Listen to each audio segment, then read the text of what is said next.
샬롬 샬롬 샬롬 샬롬 샬롬 샬롬. 하나님 사랑합니다. 여러분 주 안에서 사랑합니다. 예, 9월 6일 성찬을 세례 이후에 받는 게 좋다라는 마음이 와서 오늘 부득이하게 말씀이 처음인 것 같아요. 바뀌었습니다. 선한 양심을 지닙시다. 이렇게 한 농부가 애써 수박 농사를 지어도 누군가 몰래 수박밭에 들어와서 수박서리 한다고 그러죠. 참외서리. 저도 어렸을 때 이건 그냥 남의 거 훔쳐간다 이런 생각들은 아니었던 것 같아요. 그렇게 해서 그냥 따먹고 내인적이 너무 지나치면 피해를 입히기도 하는데 이러다 보니까 이 농부가 너무나 속이 상했습니다. 그래서 생각을 하다 못한 묘안이 떠올라가지고 한 게 뭐냐면 주사기를 가지고 수박 속에다가 농약을 집어넣고 수박밭 입구에 경고문을 붙였다고 그래요. 이 수박밭에 수박 한 통에는 농약이 들어있는데 주인만 알고 있음. 먹다가 죽어도 책임 안 짐 주인 100 이렇게 써서 팻말을 박았어요. 그러자 수박도둑이 얼씬도 안 하더랍니다. 그래서 아이고 잘됐다 이제 마음을 놓을 수 있겠구나 했더니 한 열흘 좀 지났는데 또 하나의 경고판이 옆에 붙더랍니다. 뭐라고 그랬을까요? 선수단 기억 어떻게 생각을 상상이 되세요? 뭐라 했을까요? 누구 정답 아는 사람 내가 상 줄게. 맛있는 거 많거든요. 생각 안 나요? 똑같이 이 수박밭에 있는 수박 가운데 2통에 농약이 들어있음. 그 한 통은 주인이 알고 다른 한 통은 도적이야. 도적백 이렇게 써붙여놔서 이 주인이 수박을 팔지를 못했다고 합니다. 약간 코믹한 얘기기는 하지만 참 그렇구나. 이는 이로 눈은 돈으로 갚는다. 자, 요즘 사람들이 양심이 마비되어 죄에 대해서 무감각해져서 마치 주사를 맞고 치료받는 사람이 수술하는 데가 터져 피가 흘러나는데도 통증을 못 느끼는 것. 여러분들 아픈 거 어떻게 보면은요, 통증 있는 거 감사해야 돼요. 통증이 있기 때문에 내가 어디 문제가 있나? 가서 검사를 하게 되죠. 제가 허리 통증이 아주 심해서 걸음을 못 걸었다면 아마 젊은 날부터 병원을 문턱이 닳도록 드나들었을 거예요. 근데 약국에서 그전엔 약을 지어 먹었잖아요. 이거 소리 난 것 같은데 괜찮나요? 약을 지어 먹는데 약을 한 봉만 먹으면 저는 걸음을 못 걷다가도 괜찮아져요. 그래서 그냥 괜찮겠거니 하고 넘어가고 똑같은 생활을 하다 보니까 결국은 허리를 수술도 못할 지경까지 이렇게 이 정도로 나빠질 줄은 몰랐던 거죠. 어떤 사람은 치과 치료하고 짜장면 먹다가 혀를 깨물었어요. 입에서 피가 나는데 모르고 짜장면 맛이 좀 찝찝하네 그러면서 먹었다고 합니다. 예수님을 판 가룟 유다는 인류사에서 가장 악한 자로 취급이 되죠. 아무도 유다라는 이름을 아이들한테 그전에는 유다라는 이름이 아주 좋은 이름이잖아요. 의미가 안 짓기 시작을 했다고요. 가룟 유다 때부터. 성경에 유다는 주님을 팔고 나서 주님이 정죄를 당하죠. 어떻게 했어요? 스스로 뉘우쳤다 이렇게 나와 있습니다. 은전 30냥을 되돌려 줬어요. 갔다가 근데 그 돈 안 받죠. 그러니까 던져놓고 나왔다고 그래요. 너무 괴로워서 어떻게 했어요? 몸에서 죽었어요. 지금도 이스라엘 성지순 내려가면 피같이라고 한다고 그러죠. 바닥이 피로 얼룩져 있는 그런 모습이 지금도 있다고 합니다. 양심 없는 범죄자나 합법적으로 완전 범죄를 저지르는 이들에 비해서 유다는 어쩌면 어떻게 보면 지금 이 시대에 보면 좀 양심이 살아있지 않았을까. 최소한의 양심은 갖고 괴로워하지 않았을까 하는 생각도 듭니다. 소설 개미를 쓴 베르베르가 남시대학 행동생물학 연구소의 쥐에 대한 실험을 소개한 그러한 레포트가 있어요. 쥐 6마리를 수영장으로 건너가서 사료통에 가서 먹이를 가져오자 각기 역할이 분담되더라고 합니다. 쥐들이. 그 먹이를 가져와서 빼앗기는 쥐 2마리, 먹이를 가져오지 않고 앉아가지고 빼앗는 쥐 2마리, 그리고 먹이를 빼앗기지도 않는 쥐 1마리, 헤엄도 못 치고 먹이를 뺏지도 못하는 쥐가 또한 1마리가 발견이 되더라고 하죠. 정확도를 높이려고 우리를 20개를 만들어서 실험하자 독립적인 쥐 1마리, 착취하는 쥐 2마리, 착취당하는 쥐 2마리, 무능한 쥐 1마리 동일하게 나타나더라고 합니다. 유기질서의 형성 과정을 파악하려고 착취 집단만 모아서 6마리 단위로 실험을 했더니 서로 싸우다 2마리는 빼앗고 2마리는 빼앗기고 1마리는 혼자 헤엄치고 1마리는 외톨이가 되더라고. 똑같죠? 이렇게 착취당한 쥐를 6마리씩 모아서 다시 실험을 했더니 2마리가 왕초가 되더랍니다. 이 실험 후에 주에 두개골을 열어봤더니 놀라운 것은 스트레스를 가장 많이 받은 쥐는 착취 그룹이더라고 합니다. 그러니까 빼앗는 자가 스트레스를 받는 거예요. 그래서 뭐라 그래요? 매 맞은 놈은 발 뻗고 자고 때린 놈은 그저 옴추리고 잠을 못 잔다, 이런 이야기가 있는 거예요. 스트레스를 받는다는 거죠. 언제든 발생할 수 있는 피착취 집단의 불복종에 전전긍긍하는 업보다 강자와 약자는 늘 존재하지만 악한 자가 결국은 더 큰 고통을 받는다. 제가 왜 이런 말씀을 드릴까요? 오늘 16절 제목이기도 선한 양심을 가지라고 말씀합니다. 여기서 양심을 나타내는 영어 컨시언스는 라틴어로 함께라는 단어와 진리나 진실을 안다라는 단어가 결합된 합성으로 내가 알고 있는 진리나 진실을 따라가는 것을 뜻한다고 합니다. 그래서 이 양심이란 사회적 규범과 개인적 욕망 사이에서 양자를 함께하는 데서 성립이 된다. 한 설교는 양심을 영혼의 창이라고 했고, 도스토옙스키는 하나님의 우리 안에 주신 신의 목소리라고 말합니다. 양심을. 이마누엘 칸트는 저 하늘에 무수한 별이 반짝이고 내 마음에는 양심의 도덕률이 빛난다, 이런 말을 남겼습니다. 양심이 맑으면 영혼의 창으로 진리의 빛이 들어오기에 믿음 다음으로 중요한 것은 양심이다. 하나님께서 우리에게 이런 주머니를 하나씩 주셨다. 저는 그 청년 때였던 것 같아요. 가슴 안에 커다란 눈이 하나 딱 보여요. 이 가슴 안에. 그게 제가 자꾸 마음속으로 바라보게 되더라고요. 그래서 눈이 엄청 컸어요. 뭘 잘못하거나 양심을 가책 있는 일을 하면 그 눈이 나를 보고 계시지, 이런 마음이 들더라고요. 바울은 믿음과 착한 양심을 가지러 어떤 이들은 이 양심을 버렸고, 디모데전서 1장 19절입니다. 그 믿음에 관해서 파선했다. 파선이 무슨 뜻인지 알죠? 양심을 버리면 믿음도 파선하게 된다라는 뜻입니다. 믿음과 착한 양심을 가지라 어떤 이들은 이 양심을 버렸고 믿음에 관하여는 파선하였다. 이렇게 말합니다. 히브리서는 우리가 마음의 뿌림을 받아 악한 양심으로부터 벗어나고 몸은 맑은 물로 씻음을 받았으니 참 마음과 온전한 믿음으로 하나님께 나아가자. 히브리서 10장 22절입니다. 이렇게 말씀합니다. 양심으로 자기 악을 깨달은 사람은 사람이 믿음으로 하나님께 나아갈 수 있다라는 거죠. 악을 깨달은 사람. 그러면 우리가 선한 양심을 가져야 할 이유는 무엇일까? 먼저는 우리 아버지 되신 하나님이 선하신 분이시죠. 누가복음 6장 36절입니다. 너희 아버지의 자비로우신 같이 너희도 자비로운 자가 되라 말씀합니다. 그렇죠. 우리 찬양하죠. 너희는 거룩하라. 내가 거룩한 같이 너희도 거룩하라고 말씀하죠. 아버지를 닮은 자가 자식인 것처럼 우리가 하나님의 자녀라면 마땅히 선하신 하나님을 닮아 선한 양심을 지녀야 되겠다. 유전과학의 발달이 아주 대단하죠. 머리카락 드라마에도 많이 나오더라고요. 한 올씩만 가져도, 아니면 닦던 칫솔만 가져도, 그죠? 아니면 조금씩 피를 채열을 해도 당연히 정말 내 친자인가 아닌가 금방 감식이 돼서 나옵니다. 만약 선한 영심은 약에 쓰려고 해도 없고 악한 마귀의 성품만 닮아서 악한 마음만 품는다면 어떤 모습을 가지고 하나님의 자녀라고 우리가 말할 수가 있겠나. 박대선 목사님이 연사대학교 총장으로 재직하실 때 아들이 합격 점수에서 한 2점이 모자랐다고 그래요.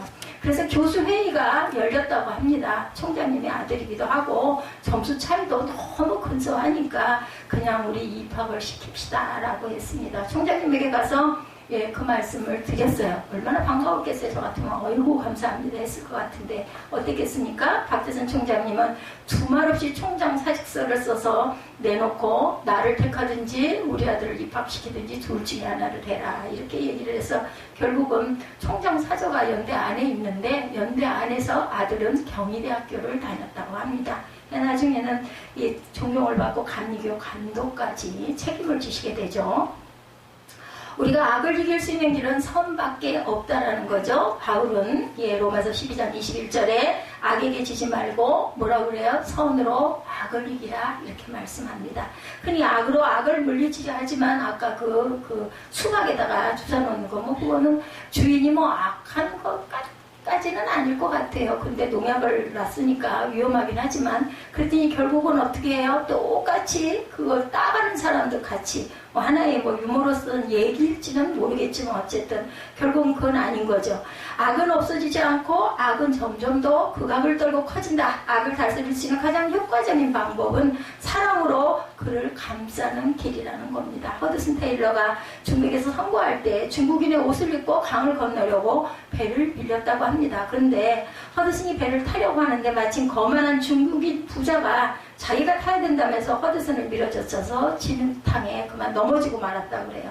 허드슨은 웃으며 그 사람에게 자기 배를 같이 타자 이렇게 얘기를 했더니 부자는 큰 충격을 받고 그리스도인이 됐다고 하죠. 그리고 사공이 얘기했다고 그래요. 이 배는 이분이 빌리셨습니다. 근데 이분은 외국인입니다. 이렇게 설명을 해줬다고 합니다. 이렇게 저는 이렇게 못했을 것 같아요. 솔직히 말해서 내가 만약에 그 경우를 당했다면 막 씩씩거렸겠죠. 강물에 넘어졌어. 근데도 나랑 같이 타고 갑시다 소리가 쉽겠느냐는 거죠. 우리가 선한 양심으로 살아가기 위해서 세 가지 대상의 말씀을 합니다. 첫째, 형제 사랑. 여러분 잘 아시죠? 예, 그 시편에도 유명하죠. 133편에 마지막으로 말하노니 너희가 다 마음을 같이하여 동정하며 형제를 사랑하며 불쌍히 여기며 겸손하며. 오늘 본문 8절이죠. 여기서 형제를 사랑하는 법을 가르칩니다. 먼저는 마음을 같이해라 말씀합니다. 이것은 질적인 일치 곧 동질성을 의미합니다.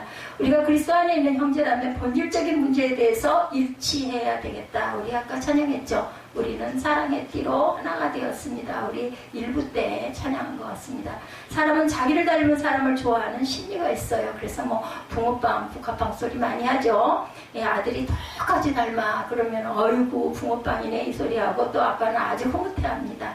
예, 고양이 같거나 성이 같거나 향열만 같아도 너무너무 좋아합니다. 같은 사람 만났다고.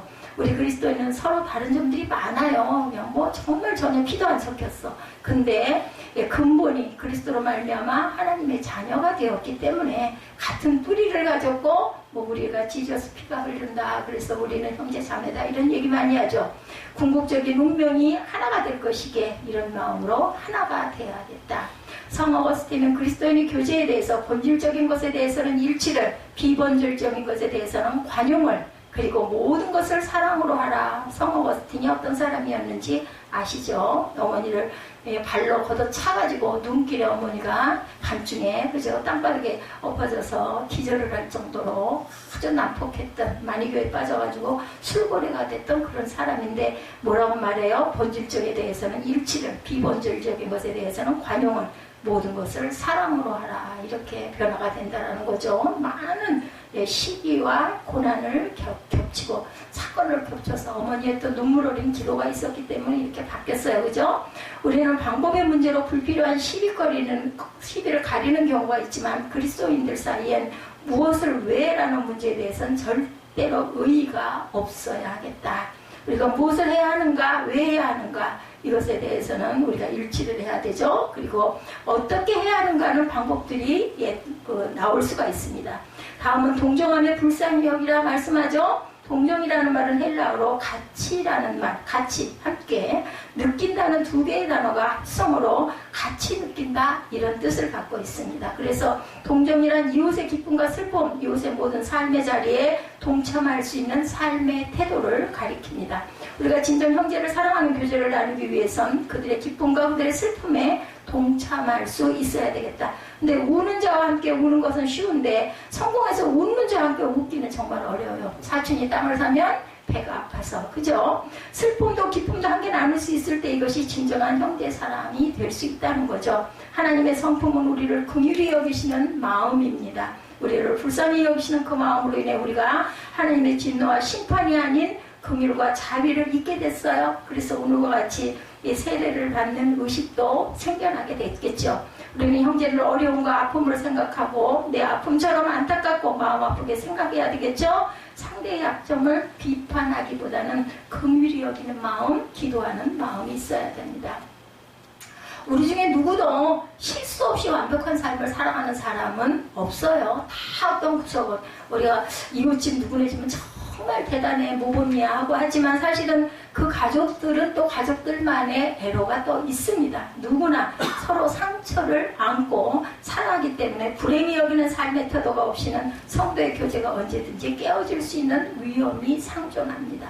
어떤 의사는 강의할 때나 길을 걸 때나 환자를 진찰할 때나 늘 호주머니에다 손을 넣고 다니더랍니다. 겨울이면 따뜻한 물주머니를 주머니에 넣고 만지작거리면서 손을 덮이곤 해서 어느 날 한 학생이, 여과대 학생이 가까운 사람이었겠죠? 물어봤다고요. 아, 선생님 왜 그렇게, 교수님 왜 이렇게 주머니에 손을 넣고 다니십니까? 라고 물었더니 의사는 웃음 띤 얼굴로 대답을 합니다. 나의 환자들은 대부분 암 환자들입니다. 몸도 마음도 어찌 보면 추위를 많이 타지요. 따뜻한 의사의 손은 그들의 마음을 따뜻하게 하지는 않을까 하는 생각에 늘 손을 호주머니에 넣고 다닙니다. 제 기억에도 어렸을 때 의사 선생님의 손이, 차가운 손이 와가지고 이렇게 이런 데를 만지면 막 선뜻했던 기억이 나요. 지금 마음이 이해가 갑니다. 환자를 배려하는 의사, 그죠? 예, 사람이 서늘한 계절의 문턱에서 따뜻하게. 저는 오늘 아침에, 어제 오늘 그런 생각을 했어요. 하나님께 내게 기가 막힌 선물을 주셨다. 제가 더위를 많이 타잖아요. 근데 생일이라고 탁 맞이해가지고 찬바람에 살랑 불게 해줘가지고 저를 2, 3일 전부터 아주 시원하게 해주신, 그거보다 더 귀한 선물은 없죠. 돈으로 살 수 없는 선물입니다. 마음도 몸도 추운 누군가를 위해 따뜻한 손을 준비할 수 있으면 얼마나 좋을까. 마지막, 겸손하라고 말하죠. 형제와 사랑을 유지하기 위해서는 겸손한 태도가 필수입니다. 겸손은 곧 섬김이에요. 그죠? 아까 특성하셨죠? 당신의 그 섬김이, 예, 하늘에서 빛납니다. 예수님은 본래 하나님이셨지만 하나님과 우리를 섬기시기 위해서 종의 형체로 낮아지셔서, 예, 오셨어요. 그죠? 그리고 내가 섬김받으러 온 것이 아니라 섬기러 왔다라고 말씀합니다. 선한 양심은 내가 종의 모습으로 낮아져서 이웃과 형제를 섬기는 겸손한 마음. 이것은 곧 우리를 섬겨주신 예수님의 마음입니다. 한 청년 선교사를 지망을 했다고 그래. 한 청년이 선교본부에서 인터뷰를 해요. 우리 예지도 수시에 면접 본다고 계속 준비하고 있더라고요. 인터뷰를 해. 그가 선교사로 자격을 심사하던 선교위원회는 아무래도 선교사로서의 자질이 좀 부적격 판정을 내립니다. 그러자 그 청년은 포기하지 않고 선교사로 보내주시지 않아도 좋습니다. 제가 선교사가 될 수 없다면 선교사로 일하고 계시는 분들의 종노릇을 할 수 있도록은 해주실 수 있지 않습니까? 라고 말했다고 합니다. 이 말이 선교위원들에게 큰 감동을 주어서 종노릇하는 심정으로 가라 하고 파송을 해줬다고 그래요. 그가 곧 허드슨 테일러와 함께 중국 선교 역사에 커다란 발자취를 남긴 위대한 말린 선교사입니다. 형제다움은 우리를 핍박하는 원수 있죠? 예, 우리는 한 걸음 더 나아가 원수에게도 사랑으로 다가가요. 어렵습니다. 그죠? 예, 본문은 악을 악으로 욕을 욕으로 갚지 말고 도리어 뭐를 빌라? 복을 빌라 그러죠? 9절에 너희가 부르심을 받았으니 이는 복을 이어받게 하려 함이라 라고 말씀합니다. 여기서 먼저 핍박하는 자가 내게 행한 대로 똑같이 갚지 말라는 거예요. 그죠? 여기서 갚는다는 헬라어 아토디돈테스입니다. 아토디돈테스. 당연히 갚아야 하는 것을 뜻하는 말이죠. 예, 또 우리 예주에게 도움이 될까 해서 제가 발음을 천천히 아포디돈테스, 아토디가 아니라 아포디돈테스입니다. 당연히 악이나 욕을 갚아도 될 만한 상황에서도 저주나 안갚음을 하지 말라는 뜻입니다. 어렵죠? 엘리바이젤은 나치 수용소에서 극심한 고생을 하며 도일인에 대한 원한을 사무쳤는데 석방된 후에 이런 말을 했다고 해요. 증오심이 존재하는 곳이면 어디서나 미워하는 사람이 미움을 받는 사람보다 더 고통을 당한다라고 얘기했다고 그래요. 아까 악한 자가 스트레스가 가장 많다고 얘기했죠. 똑같죠. 증오심이 존재하는 곳이면 어디서나 미워하는 사람이 미움을 받는 사람보다 고통을 당한다. 다음으로 도리어 복을 빌라고 말씀하죠. 선을 선으로 갚는 것, 그죠? 예, 멜카이, 인간적이라는 거죠? 라이크라고 나오면 맨 라이크. 악을 악으로 갚는 것은, 예, 비스트 라이크, 동물적이라고 합니다. 선을 악으로 갚는 것은 데블 라이크라고 합니다. 악마적이다. 그러나 악을 선으로 갚는 것은 굿 라이크, 예, 하나님을 닮는 성도의 길이라고 합니다. 악을 악으로 갚는 것은 비스트 라이크, 선을 악으로 갚는 것은 데블 라이크, 악을 선으로 갚는 것은 굿 라이크. 예, G.O.D, 예, 하나님 대문자죠. 지금까지 우리가 어떻게 살아가고 앞으로 어떻게 살아갈 것인가. 오늘 성찬과 세례식이 있는 날, 상대방이 선하면 나도 선하게 되고 상대방이 악하면 나도 악하게 굴고 악으로 맞으면 때리고 미워하면 나도 미워하는 것은 비인간적이고 동물적이다. 근데 우리 대개는 이렇잖아요. 내가 왜죠? 내가 왜 맨날 나만 당해? 이런 생각하지 않습니까? 악을 선으로 갚을 줄 아는 사람이 그리스도인임을 우리는 잊지 말고 안 되더라도 사모하는 마음으로 항상 마음을 한 번씩 돌이키십시다. 아까 우리 마음 안에 하나님이 뭘 주셨다 그래서 양심 주머니 하나를 주셨다 그랬죠? 한 영국 신사가 미국에서 많은 사람들과 함께 풍성한 음식을 즐기며 가든 파티를 열고 있는데 인디언 추장이 지나가다가 몹시 목이 마르고 배가 고파서 냄새도 나고 얼마나 먹고 싶었겠어요. 배가 고프니까. 그죠? 문간에서 주인을 불렀다고 그래요. 빵을 좀 주십시오. 부탁을 했다고 합니다. 그러나 주인은 당연히 어땠겠어요? 거절했겠죠? 예, 인디언이니까. 당신 같은 야만인에게 줄 빵 없어. 그러면 목마른데 물이라도 한 컵 주십시오. 너 같은 더러운 놈에게 줄 물은 없어. 신사가 추장을 못 오가자 추장은 섭섭한 마음으로 돌아갔어요. 그 뒤 영국 신사가 사냥 나갔다가 길을 잃어버립니다. 예, 목이 마르고 지친 채 산을 헤매다가 기진맥진 밤은 깜깜하게 해는 치고 산속은 엄청 빨리 껌껌해져요. 그때 인디언 추장이 지나가다 그를 보고 자기 집으로 데려다가 물과 음식을 주어서 예, 살려줬다 그래요. 당신 나 어디서 본 것 같지 않소? 하고 물어봅니다. 영국 신사가 얼마나 부끄러웠겠습니까? 모르게 하겠습니까? 얼마 안 됐는데 인디언 추장이 말합니다. 당신은 내게 물도 주지 않았지만 나는 당신을 죽을 지경에서 살렸어 하면서 뭐라고 대답할게요? 나는 원수를 갚았어. 예, 원수는 이렇게 갚는 거라는 거예요. 선으로 악을 이기는 모범이죠. 예, 여러분들 이렇게 하시기 바랍니다. 그래서 성경에도 있죠. 머리에다가 예, 숯불을 핀 것 같다 이런 말씀이 있습니다. 셋째, 우리 자신 곧 우리 생명에 대해서도 선한 양심을 가져야 되겠다. 그래서 자살은 악입니다. 천국에 절대 들어갈 수가 없죠. 예, 10절에서 11절입니다. 그러므로 생명을 사랑하고 좋은 날 보기를 원하는 자는 혀를 금하여 악한 말을 그치며 입술로 거짓을 말하지 말고 악에서 떠나 선을 행하고 화평을 구하며 그것을 따르라 말씀합니다. 하나님께서 우리에게 주시는 우리의 소중한 인생을 자학하거나 자기 삶을 절대로 파괴해서는 안 됩니다. 우리에게 귀한 생명을 주신 하나님의 사랑에 대한 배신입니다. 우리는 하나님을 사랑하기에 선한 양심을 가지고 자기 생명을 아끼고 예, 내일에 대해서도 소중히 여기는 마음을 가져야 되겠죠. 듀크 대학의 사망 원인 조사에서 암, 심장병, 에이즈가 1, 2, 3위를 차지했는데 놀라운 것은 그들의 삶의 태도가 남들보다 자신을 용서하지 못하는 공통점이 있었다고 그래요. 누구를? 자신을. 예, 그죠? 그래서 그런 얘기 여러분들 아시죠? 자기를 사랑해야 된다. 자, 누구보다도 무엇보다도 자기를 자존감을 가지고 살아야 됩니다. 예, 그렇게 용서하지 못하는 태도를 연구진은 숨겨진 사망 증후군이라고 말한다고 해요. 숨겨진 사망 증후군. 그것은 비만이나 마약보다 무서운 병이죠. 자기 생명을 아끼고 사랑하고 스스로를 용납하는 선한 마음을 가져야 된다는 거죠. 이를 위해서 먼저 혀를 금하고 악한 말을 그치라고 말씀합니다. 주님은 마음에 갔던 것을 입으로 말함이라고 마태복음 12장 34절에 증거하십니다. 의사가 환자를 진찰할 때 혀를 내밀어 보세요. 이런 일을 가끔 있으시죠. 환자의 입안을 보는 것만으로도 진단이 가능하죠. 사람의 말은 신중에 있는 것을 드러내기 때문에 영적 건강도 혀로 알아볼 수 있다는 것. 천국의 시민은 영광의 언어를 사용하고 지옥에 가는 사람은 지옥의 언어를 사용합니다. 우리의 혀는 무엇을 말하고 있습니까? 자신을 아끼고 사랑하는 사람은 자신을 더럽히지 않기 위해서 자기 몸가짐도 깨끗하고 단정하게 하듯이 자기 입술도 악하거나 거짓된 말을 하지 말아야 돼요. 부정적인 말 여러분들 하지 마세요.